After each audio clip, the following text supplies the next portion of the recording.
নমস্কার বন্ধুরা, আজ রুটি পরোটার সাথে খাওয়ার জন্য আলুর সবজি রান্না করব। প্রথমে আলু সিদ্ধ করে নিলাম, কড়াইতে দিলাম তেল, জিরা ফোড়ন দিলাম, সেদ্ধ করা আলু দিলাম, লবণ দিলাম পরিমাণ মতো, হলুদের গুঁড়া দিলাম, জিরার গুঁড়া দিলাম, চিলি ফ্লেক্স দিলাম 1 চামচ,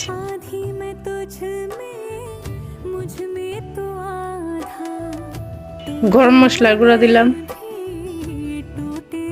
ধনে পাতা কুচি দিলাম,